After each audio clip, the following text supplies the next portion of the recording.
Bonjour chers auditeurs, chères auditrices et bienvenue dans l'Éthanol c'est pour les bagnoles, un podcast où on va parler d'alcoolémie. Retrouvez-moi sur toutes les plateformes de streaming comme Spotify, Deezer, Apple Podcast, YouTube. Parlons-en ici et maintenant. Bonjour et bienvenue dans ce podcast. Je m'appelle Axel, je suis un ancien alcoolique et aujourd'hui je ne touche plus une seule goutte d'alcool.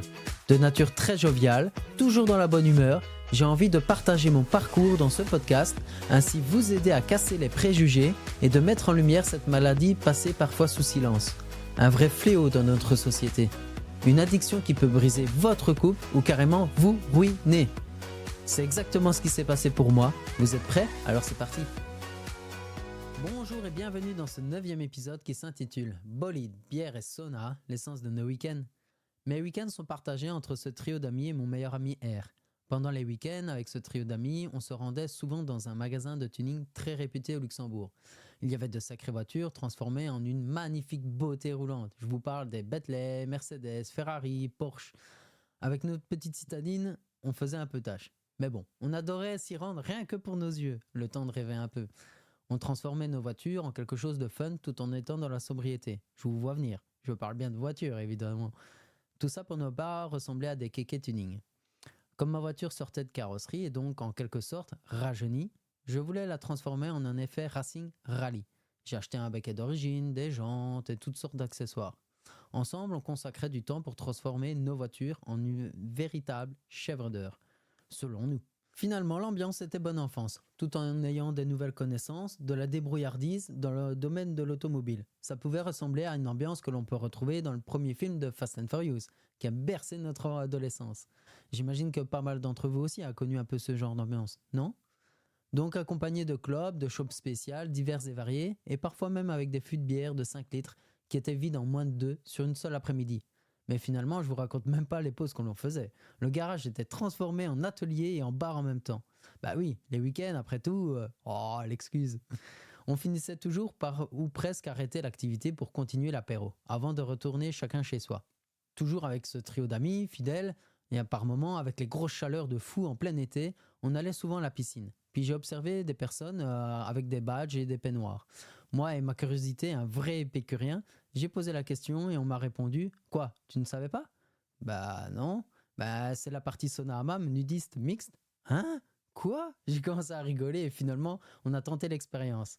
Évidemment, même si on était amis depuis longtemps, on était tout de même gênés. Bah ouais, voilà, il n'y a plus qu'à comme on dit. Entre-temps, j'étais hyper complexé, rabaissé depuis des années sur mon corps. J'ai subi de l'harcèlement scolaire, je me suis énormément renfermé sur moi-même et vraiment pas à l'aise quand je parlais avec une femme par exemple. Extrêmement timide, je détournais le regard et rougissais dès que je croisais une femme et que je trouvais jolie. Donc petit à petit, le sauna m'a apporté de la confiance. Je commençais donc à accepter petit à petit mon corps. La déconstruction de mes complexes s'évapore peu à peu. Moi qui mesure 1m61 pour 52 kg avec un physique plutôt sportif et donc sec.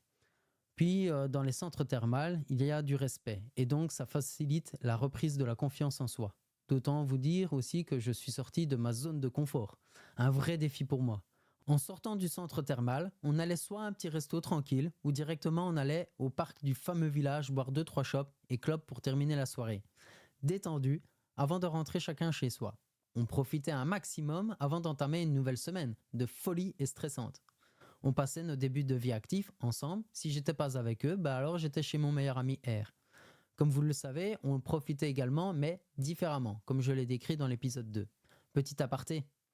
Si je vous raconte mon histoire dans ce podcast, dans le moindre détail, et parfois hors sujet vis-à-vis de l'addiction, c'est pour vous montrer que l'on peut très facilement passer de l'autre côté de la barrière. Quelque part, j'ai eu une adolescence quelque peu mouvementée, mais pas des plus terribles non plus. Pourtant, malheureusement, l'alcool a fait partie de mon quotidien.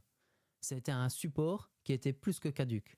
Donc je souhaite vous montrer qu'il ne faut pas hésiter à se confier à des personnes de confiance, mais également positives pour trouver des solutions les plus adéquates possibles.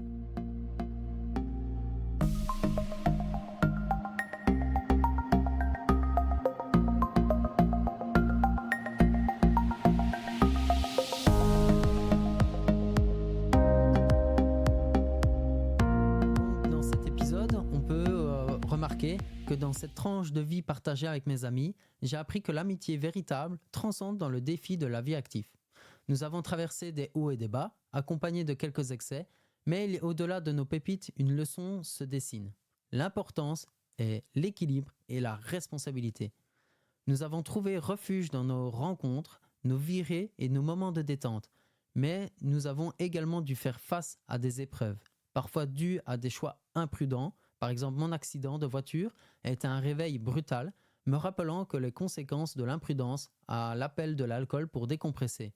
Maintenant, j'ai appris à tirer des leçons de mes erreurs. La solidarité de mes amis m'a soutenu dans les moments difficiles et leur présence m'a permis de trouver du réconfort.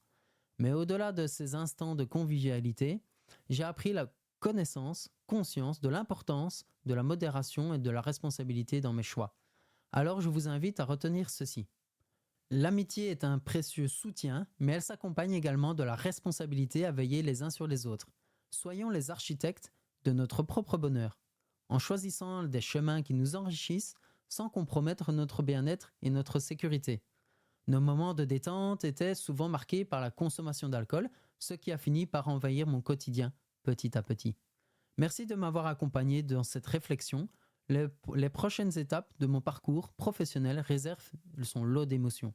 Je suis impatient de la partager avec vous dans le prochain épisode qui s'intitule « Le revirement de ma situation professionnelle, une histoire riche en émotions ».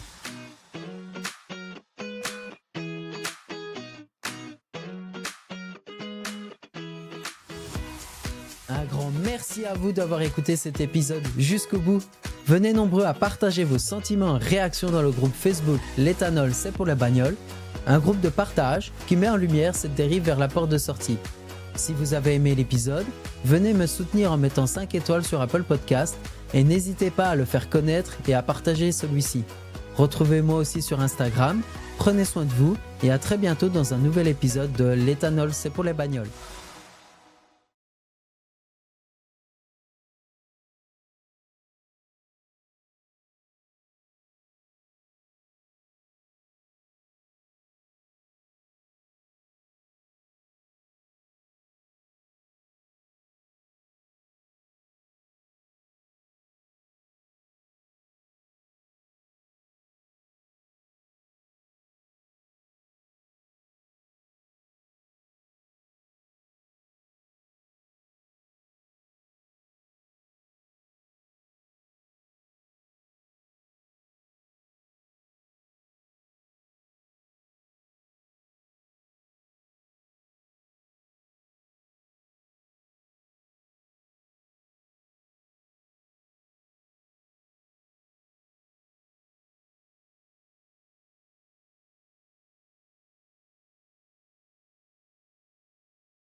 Ce qui a fini par envahir mon quotidien petit à petit.